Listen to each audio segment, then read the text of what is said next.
Welcome to the HearLoom audiobook, where every story is woven with emotion and insight. Just breathe. I sat alone in my candle-lit apartment, staring out at the darkness, my knees drawn to my chest and my arms draped tightly around myself, as if trying to piece together the shattered fragments of my heart. The air felt heavy, as if the weight of 9 years of memories hung around me like an invisible chain, pulling me deeper into a void I hoped I'd never face. The time has finally come, one that I had feared. The realization that he never loved me. The realization that we would come to an end. The realization that all the excuses that I made for him over the years were just me being foolish. 9 years. It felt like a lifetime. 9 years spent loving a man who had become my world, my anchor, my everything. But he was never mine. As the hours of painful silence stretched on, my mind betrayed me with recollections of the precious moments we shared when everything felt perfect, or at least perfect enough.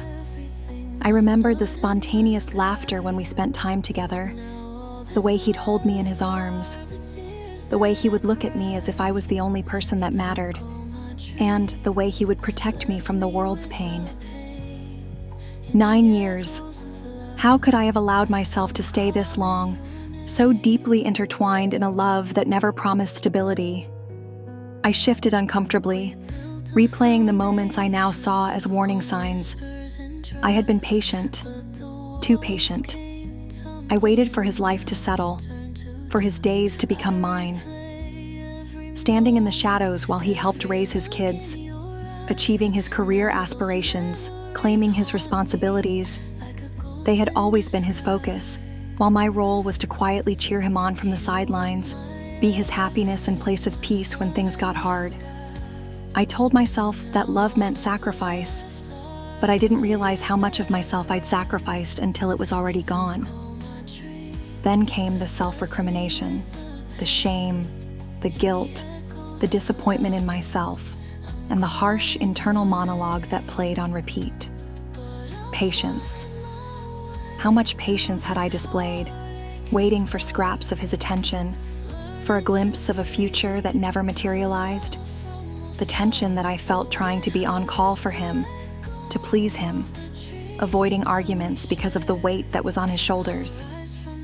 I looked out for him, but not for myself.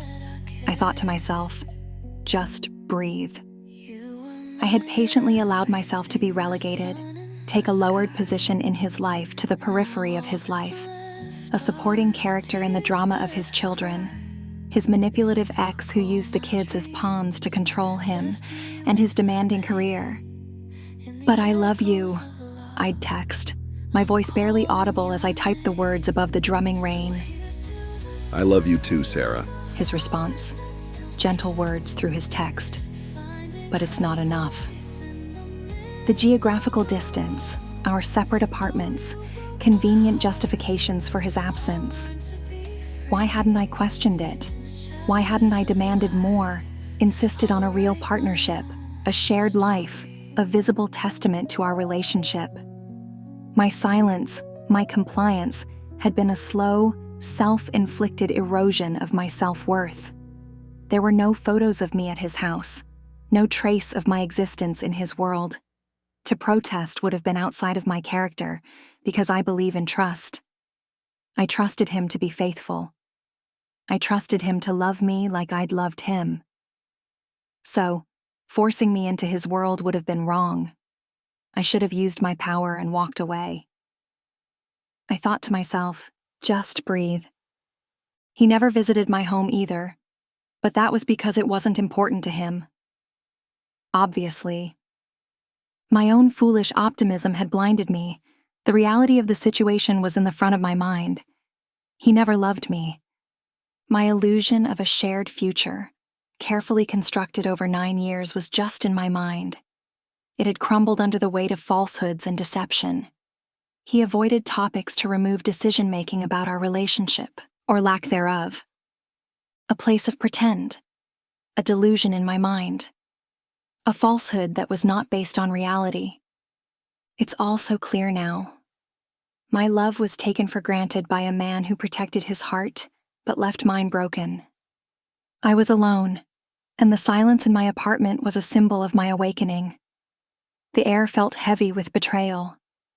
It felt like the room itself was mocking my innocence. The sound, oddly, was a release. The pieces of my heart scattered like the remnants of my shattered dreams. I thought to myself, just breathe. Have you ever built an entire relationship in your mind while the other person wasn't even in the same story? Today we're exploring a devastating account of 9 years spent loving someone who was never fully there. The way she describes sitting alone in that candlelit apartment, literally holding herself together. It's such a powerful image of realization. What really stands out is how she rationalized everything, the separate apartments, his absence, even the complete lack of photos. She called it trust, but it was really just accepting less than she deserved. You know what's fascinating? The psychology behind being someone's emotional refuge while never actually being integrated into their real life. Right? And those text messages really hit hard. 9 years of investment met with "I love you too, but it's not enough." Studies show that about 60% of long-term relationships end because of emotional unavailability. So what do you think about how she positioned herself as this perpetual supporting character? Well, it's actually quite common in these situations. Relationship experts call it the placeholder syndrome, where one partner essentially puts their life on hold while waiting for the other to fully commit. The way she kept repeating "just breathe" throughout her reflection, it's like watching someone finally surface from underwater. That's exactly what makes this story so universal. The slow awakening to a reality that was there all along.